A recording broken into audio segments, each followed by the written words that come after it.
Quilty is brought to you by APQS, handcrafted quilting machines. Aurifil. Aurifil Italian thread, perfectly suited for all your quilting projects. Baby Lock, for the love of sewing. Havels Sewing. When you need to cut it close, choose Havels. Moda. Make something quilty with Moda fabrics. Hey everybody, it's Ebony and Mary, and you're watching Quilty, and we are goofing off as usual, but we're also going to get down to some serious quilting, right? Right. Serious quilting tips. On Quilty, Ebony, we talk a lot about patchwork. We do all kinds of helpful tips and tricks. But we've had a lot of viewers watch and write in, and people who read the magazine who say, we want to know more quilting stuff. And that's an excellent, excellent suggestion. Yeah. And I, too, always want to learn more about quilting because I feel like, in a lot of ways, I have a lot of patchwork skills down. But it's the quilting skills that I still need to work on myself. Yep. So I thought, who better to ask than Ebony Love? Oh, yeah. You're kind of an amazing quilter. Oh, I'm all right. Right. Pretty good. And I'm can we right. talk about your injury really quick? Yeah. This is terrible. Absolutely. So this is the public service announcement. Yeah. Keep your fingers away from the needle. Yeah. When she was quilting a quilt and... Yeah, I was on my long arm and I was doing something with the ruler and my hand got a little close to the needle and the needle tried to go down and my finger was in the way and it wouldn't let go. It's bad. It would Yeah. it grabbed on like a dog. Like a vice, yeah. Yeah. Yeah. Like a bulldog. Yeah. So that's Like the a first pit bull. tip. Wouldn't let go. That's the Like, first let tip. go. So yeah. That's the first tip. So so be careful. These are power tools that we're using. But today, aside from telling you not to injure yourself, we were talking about basting. Ebony, will you please tell us what basting is and why we do it? Yeah, so basting is essentially how you connect the layers of your quilt together before you actually start quilting. And why we do it is we want to keep everything nice and smooth so that we don't get puckers and wrinkles and things into our quilts as we're working with them. Right, so your quilt sandwich is 3 layers. Basting is what holds those layers together. And yeah, you don't want anything funky on the back or on the front, so it needs to be all smooth. So we do this in several different ways, right? Yeah, absolutely. And it's actually, if you're going to quilt on a domestic machine, is really when the basting comes into play. If you're going to have your quilt long-armed, you do not want to baste your quilt. Right, because the long armor will do it for you. Yes. Great. Okay, so we have a little sample sandwich. Yes. Or we and- can put it together. Yeah, we're going to put this together. Cool. So I have just a small piece here of, it's a really small kind of wall hanging crazy thing that I'm working on. No matter what you do, you want your backing to be bigger than your quilt top on all 4 sides. If you're doing this on a domestic, 2 to 4 inches is about the leeway that you need. If you're having it long armed, 4 to 6 inches is the leeway on all 4 sides. And why is that?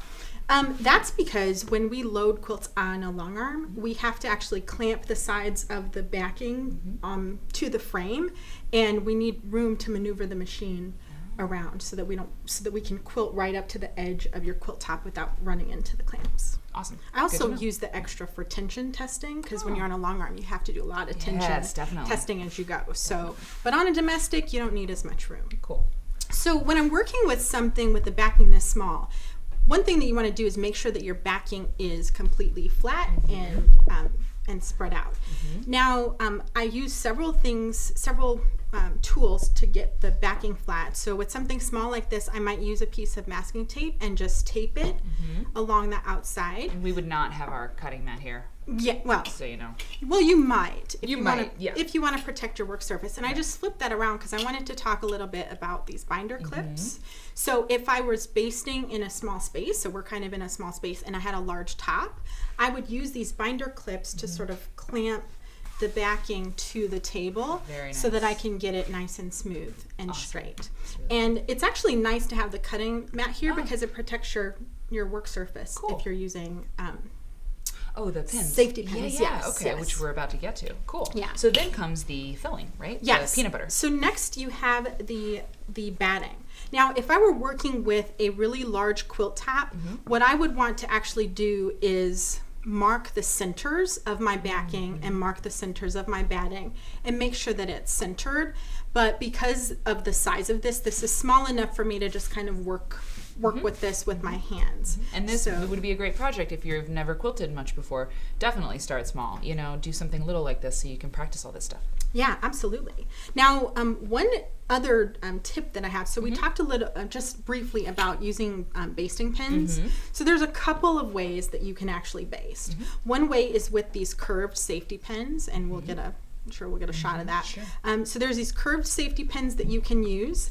Some people swear by basting spray. So this is just one example of a basting spray. And that takes a place of pins, right? This takes a place of pins. It's sticky stuff, you spray it and you stick stuff down and you don't even use pins at all. Yeah, absolutely. And that you would spray the batting only. You don't want to spray the quilt top or your backing.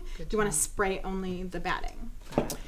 And another way that you can baste is by hand basting. And so this is a curved, it's a curved needle, and I've got some hand quilting thread that I could baste with. Great. And hand quilting thread is a little bit stronger. It's a little bit stronger. It's coated, so it kind of glides through a little more smoothly. So so you'll be able to sort of baste it, and it's not going to sort of fall apart as you're working with it. Sure.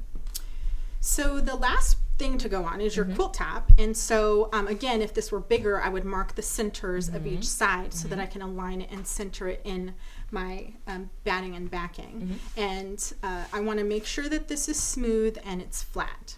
Got it. Now, once we get to pinning, yes. So I always leave my pins open because it saves a step. So Totally. they do get tangled together. Like I've got a pile here, and they get tangled together, and I keep them in a bin and they all get tangled together. But it's okay. You can just kind of sprinkle them on the quilt. You want to start in the center, and you want to drive your pin through all 3 layers.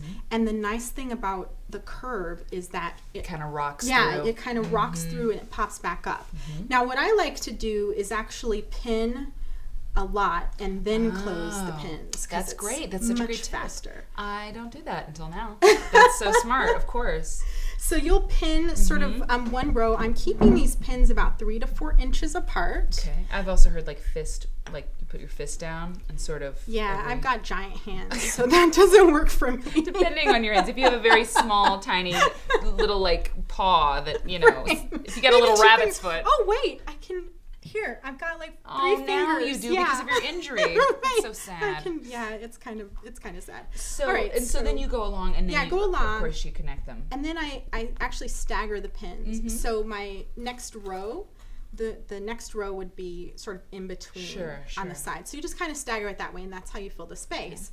And then this quick clip, this saves your fingernails, and you can just go through and close the pins. And it really is a tool worth picking up, because fastening those safety pins, I mean, without a little helper, it can really take a long time, and it actually kind of hurts after a while. I mean, we don't want to whine, but it actually is a little painful. Also, a great tip is a grapefruit spoon. The little bangs on a grapefruit spoon. That's what I use, actually, because I don't have one of those at home. I don't have a grapefruit spoon. See, I'm telling you, we should switch and see, what happens.